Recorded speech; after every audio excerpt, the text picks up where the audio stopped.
Kalau asma, kalau COVID itu cenderung dia kayak nggak bisa napas, kayak benar-benar kesusahan napas gitu. Nggak ada suara ya? Kalau bisa dibilang nggak ada suaranya gitu. Terus kalau demam hampir sama semua. Kalau asma kan cenderung nggak ada demam kalau asma, tapi kalau COVID itu cenderungnya ada demam karena ada infeksi virus dalam tubuhnya itu, makanya yang bikin tubuhnya itu demam sama sesak. Kalau asma itu cenderung disebabkan karena pemicu alergi, Pak, seperti debu, dingin dan lain-lain itu. Jadi itu mungkin bisa dibedakan antara asma sama COVID ya. Terus kalau yang tadi mungkin ada orang-orang yang punya riwayat jantung dan asma terus kemudian masuk rumah sakit di COVID kan, itu sebenarnya gini Pak, jadi resiko orang terkena COVID itu lebih tinggi ke orang-orang yang punya penyakit bawaan Pak, gitu. Jadi dokter itu juga pasti akan menanyakan riwayat penyakit sebelumnya apa gitu. Misal punya asma, terus kemudian punya jantung atau punya penyakit yang lainnya, itu nanti bakal dicek masing-masing apa ini benar asma atau ini benar COVID. Nah, untuk cek COVID-nya tadi kan ada dua, yang swab test sama rapid. Bedanya apa? Jadi gini, kalau rapid itu kan hasilnya reaktif atau non reaktif gitu. Nah itu kalau rapid itu nggak bisa deteksi ini kena COVID atau tidak, karena yang dicek dari rapid test itu hasilnya adalah hasil dari imun kita, respon dari tubuh kita ketika terkena suatu penyakit atau virus atau penyakit. Jadi yang dicek itu imunnya. Jadi ketika ada virus atau penyakit, tubuh ini kayak memberikan sinyal kalau oh ini ada sesuatu gitu. Nah itu makanya hasil rapidnya itu bisa reaktif sama non reaktif gitu. Nah kalau reaktif itu belum tentu COVID juga. Makanya setelah dicek hasilnya reaktif, respon tubuhnya ini menunjukkan kalau oh ini ada sesuatu, itu langsung di tes selanjutnya, yaitu swab test. Swab test itu nanti itu bakal dilihat di laboratorium kalau ini benar ada virus coronanya atau tidak. Nah, tapi kenapa kok kebanyakan di rapid dulu kok nggak langsung di swab test? Karena proses yang swab test itu lama, karena kan harus di laboratorium, itu membutuhkan waktu berhari-hari. Sedangkan kalau misal ini orangnya dicurigai corona terus dibiarkan pulang, kan nanti bahaya keluarganya atau tetangga-tetangganya. Makanya tes yang pertama kali dilakukan itu rapid terlebih dahulu. Baru kalau itu kemungkinan ini corona atau penyakit lainnya, itu baru di swab test untuk langsung mempersempit ini corona atau tidak. Tadi kan saya sempat bertanya masalah gejala COVID itu Pak, ke Pak Sunardi sama Pak Mustafa. Nah itu saya suka jawabannya, benar ada batuk, terus Pak Mustafa bilang ada demam. Nah saya itu sebenarnya nunggu lagi sampai nih Pak, ada gejala yang penting juga nih Pak, itu kelelahan Pak. Iya, kelelahan. Nah kelelahan Pak, saya nunggu nih jawaban kelelahan. Kalau dibilang batuk benar Pak, nah itu tapi nggak semua batuk kering, karena berhubungan sama sesak napas. Terus sama demamnya Pak, benar. Makanya kalau kita tiap masuk selalu diperiksa suhu, di termogan itu. Saya masuk sini tuh selalu di termogan. Wah, berarti sudah lengkap alatnya sama ngerti cara pakai juga. Nah, lagi satu kelelahan nih Pak. Biasanya kan orang kalau ngerasa lelah itu nggak sadar lah ya. Maksudnya paling cuma capek kerja aja. Nah, itu bisa kita curigai tanda-tanda awal sebagai gejala COVID Pak. Nah, jadi istilahnya ada 3 tanda penting gitu Pak untuk melengkapi oh ini gejala COVID. Saya nambahin pencegahannya ya Pak. Tadi kan bapaknya selama tutup kan makan tidur Pak. Selain social distancing Pak, pencegahannya tuh ada olahraga teratur Pak. Jadi bapaknya minimal tuh berjemur lah jam 8 sampai jam 9 sama 1 jam buat meningkatkan imunnya supaya kebal sama corona juga. Biar mati Pak dulu sebenarnya. Soalnya kan kalau kita cuma berdiam di rumah selama pandemi itu efek negatifnya ada juga dari penyakit lain ya. Misalnya kayak asam urat atau kolesterol, biasanya aktivitas bisa membakar kolesterol dan penyakit yang lainnya itu karena diam di rumah jadi menumpuk gitu. Jadi alangkah baiknya selama pandemi ini dimanfaatkan untuk olahraga karena banyak waktu luang sebelum seperti jadwal normal yang biasanya. Terus untuk kenapa sih corona ini kok susah sekali obatnya? Jadi gini Pak, corona ini kan virus Pak ya. Dari dulu sampai sekarang itu memang belum ada obat untuk membunuh virus Pak. Atau bisa dibilang virus ini bukan makhluk hidup soalnya. Makanya itu kalau bedanya kalau bakteri itu bisa dikasih antibiotik Pak. Bakterinya mati. Tapi kalau virus emang ada obatnya antivirus, tapi itu bukan untuk membunuh virus. Hanya menghambat virusnya itu semakin banyak. Jadi kayak dihambat, misal virusnya bisa jadi 10 itu dihambat, mungkin bisa jadi 2 cuman gitu, cuma dihambat, tapi belum ada untuk kayak langsung virusnya ini mati, gak ada di tubuh itu belum ada Pak. Nah, untuk virus, terus gimana cara melawannya? Untuk saat ini itu makanya ada vaksin Pak. Karena kan seperti virus hepatitis B, ketika bayi masih lahir bisa divaksin dengan hepatitis B untuk mencegah tadi. Soalnya vaksin itu kayak memunculkan respon kekebalan dalam tubuh seseorang itu untuk melawan penyakitnya tadi gitu. Jadi salah satu obatnya itu adalah menggunakan vaksin. Terus gimana kalau sebelum vaksinnya ditemukan obatnya apa untuk melawan virusnya? Obat-obatnya itu hanya untuk mengurangi gejala-gejala COVID seperti demam tinggi. Kan kalau demam tinggi itu bahaya Pak. Bisa sampai shock atau mungkin sesak nafasnya, itu bisa dikasih alat untuk agar bernafasnya lebih lega gitu Pak. Nah, terus untuk masalah vaksin kenapa kok lama? Jadi kalau untuk pembuatan vaksin dan obat itu ada banyak tahapnya Pak. Tujuannya apa? Ya karena agar aman Pak. Kalau kita sebagai dokter itu juga kalau ngasih obat asal-asalan kan juga bahaya. Semua obat kan atau terapi itu mungkin ada efek sampingnya. Makanya itu harus dilakukan uji-uji melalui beberapa tahap Pak. Apalagi ini kan obatnya ini dibutuhkan untuk semua di dunia ini Pak. Banyak negara-negara juga saling berlomba untuk menciptakan vaksin ini. Makanya itu tahapannya itu lama sekali. Dan kemarin itu saya baca di beberapa jurnal, kemungkinan itu antara bulan April sampai Juli Pak, itu vaksinnya sudah bisa diproduksi dari badan penelitian di Indonesia itu. Ini adalah apa ya? Yang dirasakan warga sekarang kan apa itu dengan dampak COVID ini kan ada sumbangan dari bansos di dana sosial ya, seperti bantuan uang dan lain-lainnya itu terlalu banyak itu ada yang kalau apa itu GRI keluarkan sendiri, Bank Jatim keluarkan sendiri dari dinas sosial, sehingga di Kalteng itu penyaluran tidak koordinasi dengan RT RW sehingga terjadi benturan, sing dapat lagi, tapi yang nggak pernah dapat itu yang jadi beban RT RW Mas ya. Seperti ini hati demo ya, nanti di demo warganya. Nah, kita itu data, jadi nama-nama orang-orang yang dapatkan bantuan sudah kalau dari kantor pos ya sudah dari sana nama ini dan data itu datanya itu munculnya apa dinas dari dinas harus coba menunjukkan atau statistik atau tidak tahu. Jadi dikira masyarakat itu sungsul itu Pak RW, jadi jangan ya tetap saya terus ya udah.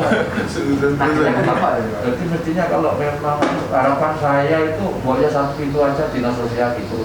Jadi kemudian siapa yang dikasih yang dapat pantas itu koordinasi dengan RT RW itu bisa gitu. Gak tahu sekarang apa untuk lomba-lomba cari nama atau gimana saya nggak ngerti itu ya. Kantor pos buatan sendiri, BRI buatan sendiri, atau Bank Jatim sendiri, dinas sosial buatan sendiri, hingga bingung. Saya bebas anak-anak dari kelurahan untuk ngambil data-data itu, udah saya ambil tak biarin. Tapi yang kerja berarti kan di apa ya? Kan apa tidak sesuai dengan apa? Dengan harapan RT RW yang siapakah yang harus dapat? Yang mampu dapat, sing kere malah nggak dapat. Jadi itu sakit hati kadang-kadang RT RW ya, karena tidak diajak ngomong, nggak tahu-tahu suruh bagi tapi sasarannya tidak tepat. Itu banyak jadi keluhan dia. Bantuan dari dana sosial ya, amburadul. Itu keluhan dari saya. Terima kasih. Mungkin bapak-bapak yang lain ada mungkin yang tadi Mas sempat lempar pertanyaan ke kami dan belum ada jawabannya, mana kebijaksanaan pemerintah itu Mas tentang masalah COVID itu kan belum berjalan. Kebijaksanaan pemerintah tentang masalah COVID menurut Mas gimana? Jadi gini Pak ya, emang COVID ini kan melanda semua negara di dunia. Negara yang maju pun seperti Amerika, Inggris, terus kemudian Cina itu kewalahan untuk mengatasi COVID ini. Memang soalnya emang penyebarannya itu sangat cepat dan kalau ada lockdown itu otomatis mempengaruhi ekonomi gitu kan ya Pak. Nah, dulu kan pemerintah kan melakukan PSBB, tapi dampaknya pasti ekonominya langsung turun karena ya orang-orang nggak bisa keluar, nggak bisa kerja dan yang lain-lain. Tapi yang perlu digarisbawahi adalah cara untuk meningkatkan ekonomi fokusnya itu terlebih dahulu harus masalah kesehatan, karena ketika negara ini terjadi masalah kesehatan itu otomatis langsung menuju ekonomi kan, seperti kalau banyak orang yang sakit terus yang kerja siapa. Emang sih lockdown itu mempengaruhi ekonomi secara langsung gitu, tapi untuk tingkat jangka lamanya kalau dihitung itu lebih turun ekonominya atau susah untuk naiknya ketika tidak menitik depankan tentang kesehatan terlebih dahulu. Seperti contoh yang saat ini, kemarin kan pertama PSBB, tapi banyak yang masih belum patuh dengan PSBB sendiri, masih banyak yang nongkrong keluar-keluar. Akhirnya terus sama ada masalah ekonomi, akhirnya dirubah kebijakannya menjadi new normal karena ekonominya turun. Tapi setelah new normal, efeknya peningkatan corona itu lebih banyak sebelum PSBB tadi. Terbukti kan lebih banyak yang meninggal atau yang terkonfirmasi positif karena new normal ini. Nah, akhirnya semakin lama untuk pulihnya. Nah, beda dengan negara-negara yang taat seperti negara Cina itu, padahal dia yang mulai kan corona awalnya kan di negara Cina, tapi dia sekarang yang lebih duluan pulih dari negara lain. Karena dia menitik depankan, negara tersebut menitik depankan pada kesehatan. Jadi langsung di lockdown, benar-benar dilarang, kalau ada yang keluar langsung disanksi. Nah, mungkin kurangnya pemerintahan, mungkin kurang tegasnya, atau memang kurang edukasinya ke masyarakat kurang luas juga dari pemerintah, sehingga masih banyak yang belum tahu atau masih banyak yang meremehkan. Dan memang susah ya masalah kebijakan ini. Banyak negara maju juga masih belum pulih dari corona seperti Amerika Serikat dan negara-negara yang lain. Karena memang kalau mau mengedepankan kesehatan juga butuh uang, sedangkan kalau lockdown juga efeknya langsung ke ekonomi. Karena memang untuk saat ini tuh susah sekali Pak. Indonesia apalagi negara berkembang kan Pak, yang negara maju saja tidak bisa, masih belum bisa, apalagi negara Indonesia. Memang serba repot. Ya, mungkin sedikit menambahkan lagi kan Pak ya, untuk demam berdarah itu perkembangannya itu justru ke air yang bersih Pak. Yang air menggenang tapi bersih. Kalau sungai itu cenderung nyamuknya nggak bisa hidup di sana Pak, karena arusnya deras. Jadi kalau misal ada kayak bekas-bekas kaleng, terus kemudian tempat-tempat kosong itu setelah kena hujan kan biasanya menggenang, itu cenderung tempat yang sering dihinggapi sama nyamuk untuk berkembang biak di sana. Jadi kalau ada tempat-tempat kosong itu mending ditutupi atau dipindahkan agar tidak terkena air kemudian menggenang di sana, karena BPD ini kayak nyamuk elit gitu, maunya tempat tinggalnya yang bersih, jadi air yang bersih, malah justru air yang keruh itu BPD nggak mau. Terus sama apalagi masa pandemi ini kan orang-orang cenderung banyak yang di rumah, jadi waktu siang hari itu kurang aktivitas.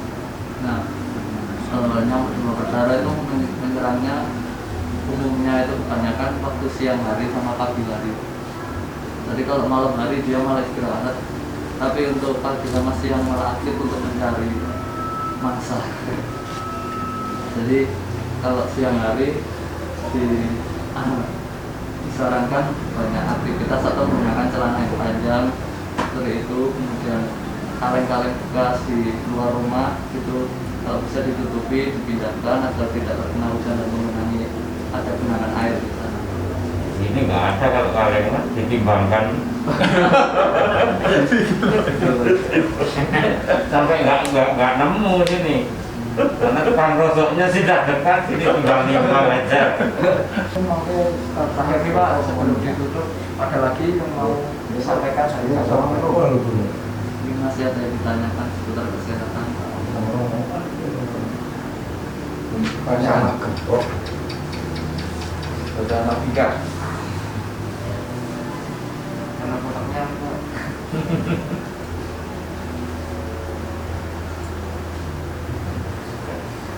Kalau pertanyaan mungkin sudah cukup. Hanya harapan saja mudah-mudahan dengan dialog seperti ini pengertian kita bertambah sehingga untuk menanggulangi penyakit yang kita takuti itu kita lebih ada bekal pengetahuan. Mudah-mudahan corona cepat pergi sehingga normal kembali. Punya Pak, izin menambahkan satu lagi Pak. Kemarin kan waktu kita masuk ke Kampung Warna-Warni kan dicek termogan Pak ya. Itu hasilnya itu ada yang 32, ada yang 34 gitu. Dan itu masih banyak yang bilang itu normal Pak. Jadi tapi itu wajar Pak. Saya juga sering keluar ke misal beli sesuatu ke supermarket, dicek itu 32 normal gitu. Nah, jadi suhu normal tubuh itu Pak, rentangnya itu 36,5 sampai 37,3 atau gampangannya 36 sampai 37 Pak. Jadi kalau di bawah itu mungkin itu salah waktu penggunaannya Pak. Jadi ada beberapa faktor yang bisa menyebabkan itu salah. Pertama mungkin ada yang menghalangi dari jidatnya, ada rambutnya atau ada topi atau ada kerudung. Nah, itu mungkin makanya hasilnya cuma 32. Kemudian kalau terkena sinar matahari langsung itu juga mempengaruhi hasil dari termogannya Pak. Jadi kalau bisa yang kedua, kemudian juga ada yang menghalangi di jidatnya itu. Kemudian kalau bisa sedekat mungkin, tapi nggak harus nempel Pak, sedekat mungkin, nggak ada penghalang sinar matahari tadi. Jadi iya, nggak apa-apa, tapi itu normal Pak. Di luar sana masih banyak emang yang salah masih yang. Jadi suhu normalnya itu kalau biar mudah diingat 36 sampai 37. Kalau di atas itu 38 berarti kan itu demam. Kalau di bawah itu kalau 32 itu sudah tidak normal suhunya, itu sudah hipotermi namanya. Jadi suhunya terlalu rendah. Nah, jadi mungkin bisa diulangi sehat. kembali. Apa? Kalau 32, 33 itu gimana? Enggak sehat itu. Udah kayak udah 35 itu gimana? kalau masih 35 Sering itu 31. masih Saya sering tonton dulu, langsung saya lihat 35. kalau 35 masih dekat-dekat 36 Kali panasan terus ngomong bareng. Iya. Itu kalau kelelahan anu Mas ya. Harus di anu ya, digitasi ini ya. Iya. Tangan kan nggak bisa. Nah, kalau menurut jurnal itu yang paling mudah untuk dideteksi yang di kepala itu yang hampir sama kayak suhu asli. Jadi kalau bisa di tangan kan lebih sopan, ya mau sobat wong sama. Saya kan lebih sopan aja. Soalnya apa? Saya kemarin ke masjid di kantor itu yang bisa bukan ini tapi tangan. Itu Kalau hasilnya sama juga, yang di mata ini ya 36 di sana di sini yang sama 36. Jadi kalau memang itu sama, saya kira saran saya ya di tangan aja, jangan di bado ya. Kalau menurut jurnal itu kalau di tangan itu bisa beda-beda Pak, soalnya bisa selisih dari 4 derajat gitu. Terus sama kalau tangan itu kan paling aktif kita gunakan loh, bisa dari habis nyetir motor panas tangannya, atau nyetel megang HP atau keringat. Jadi itu makanya kenapa kok di jidat itu, karena dekat sama pusat dari panas dari tubuh itu, hipotalamus namanya, itu ada di otak. Jadi itu yang lebih akurat gitu di sana. Saya kemarin ke main-main ke Duren itu, masjid Iban itu yang bilang bukan jidat. Soalnya kalau tangan bisa kan lebih di tangan sopan kan. Untuk badoe ada di pistol. Kalau mau yang lebih bagus di itu ya nggak apa-apa. Kalau pas utang, lepas graji-graji kan. Panas itu. Panas. 40. Iya, iya. Terus masalah cuci tangan itu kenapa kok ada 6 langkah itu Pak? Karena soalnya menurut jurnal itu minimal waktu untuk cuci tangan biar membunuh kuman dan bakteri itu minimal 30 detik sampai 60 detik ke atas Pak. Jadi minimal 30 detik itu cuci tangan. Terus kenapa ada 6 langkah? Karena itu sampai sela-sela itu semuanya terkena sabunnya itu Pak. Kan pertama gini, kemudian yang atasnya, setelah itu diputar gini itu untuk mengurangi sela-sela di sininya, kemudian yang di jempolnya, kemudian kukunya yang terakhir. Jadi style cuci tangannya itu menyeluruh, dan juga karena ada 6 kan pasti akan lebih lama jangka waktunya. Jadi itu agar membunuh bakteri. Karena kebanyakan orang-orang Indonesia masih menganggap cuci tangan itu yang penting basah Pak. Kayak mau makan gitu kan, biar nggak terikat sama nasinya gitu kan, biar nggak kelet. Padahal cuci tangan itu salah satu cara pencegahan yang paling mudah, gratis untuk mencegah berbagai penyakit Pak. Nah, lebih dan kurangnya dari kami mohon maaf Pak, karena kami juga masih belajar sebagai mahasiswa. Sama-sama.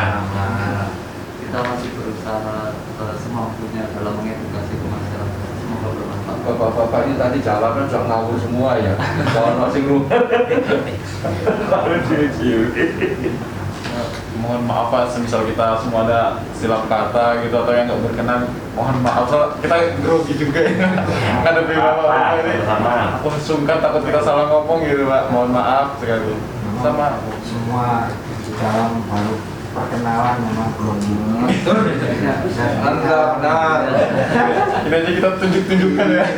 aja. Nanti kalau sudah biasa kumpul tiap hari. Benar. Benar ini. Benar ya. Sama ini Pak, mohon izin, ini kan kita rekam. Nanti kalau semisal kita upload di media sosial apa bapak-bapak berkenan juga.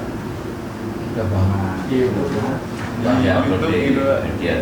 Sebagai Nggak apa-apa, ada yang rasial. Jadi Kemarin dari itu wawancarai saya orang RRI ya. Radio. Iya. Itu wawancara saya. Udah pulang ke kantornya malah perempuan yang telepon saya. Wawancarai saya. Nanya kenapa kok baru dibuka? oh, Biasa aja. Ya, mungkin Bisa karpul motor ya. sudah normal. ya gitu. Terus apa aja syaratnya gitu? Ya yang dianjurkan ya cuci tangan, Iya benar. jangan lupa pakai masker saya gitu. Oh ya udah, terima kasih. Betul, betul. Betul, ya sudah, betul. Itu aja. Benar-benar.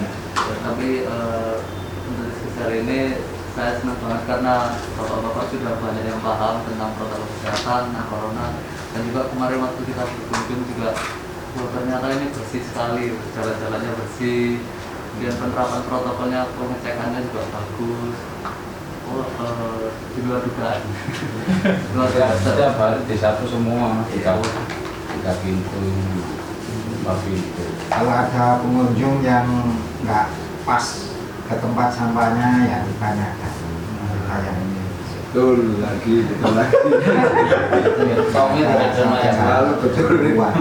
Yang Maju. saling menyapa. Gantian. Kesadaran sendiri ya. Kata-kata terakhir. Demi untuk kampung kita sendiri. Nah, betul lagi. Sayang diri kita sendiri. Kayaknya bener ya. Betul kan? Sangat betul. Biar nggak tegang mas. Di rumah benar-benar bercanda.